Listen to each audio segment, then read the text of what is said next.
हो जाओ मचल के जामे शहादत नबी नबी बोले। वाह भाई वाह वाह। मैं एक बार फिर नाते नबी का तराना मुख्तसर तौर पर गुनगुनाने के लिए हाफिज वहीदुल हक सल्लमहू को दावत देता हूं कि वहाँ और नाते नबी पेश करें। डाइस पर बैठे हुए उलमाए कराम, सामने बस अस्सलामु अलैकुम व रहमतुल्लाहि व बरकातुहू। आइए हजरात, सीधे सीधे नाते पाक से शेरी सफ़र का आगाज करता हूँ बतौर खास। हुजूर आप जैसा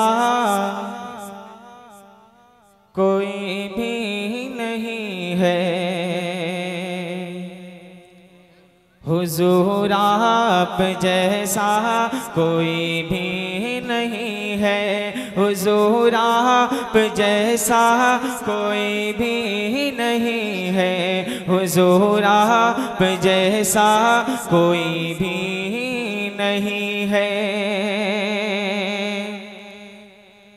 कोई हुसैन यूसुफ की बातें करेगा,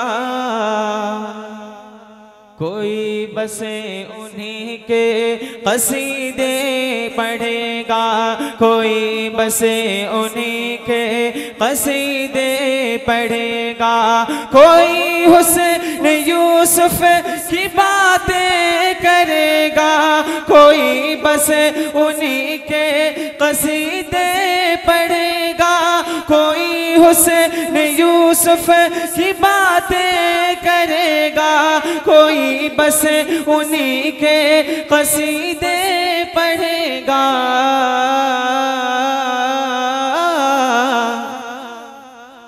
मगर आपका ये, मगर आपका ये, मगर आपका ये कहेगा दीवाना, हुजूर आप जैसा कोई भी नहीं है, हुजूर आप जैसा कोई भी नहीं है, हुजूर आप जैसा कोई भी नहीं है। न दौरे नबूवत में पैदा हुआ था, न साथी सफर का कभी बन सका था, मगर आपका ये, मगर आपका ये, मगर आपका ये कहेगा दीवाना, हुजूर आप जैसा कोई भी नहीं है। और नाते पाक का चाम से पढ़ के देता हूँ।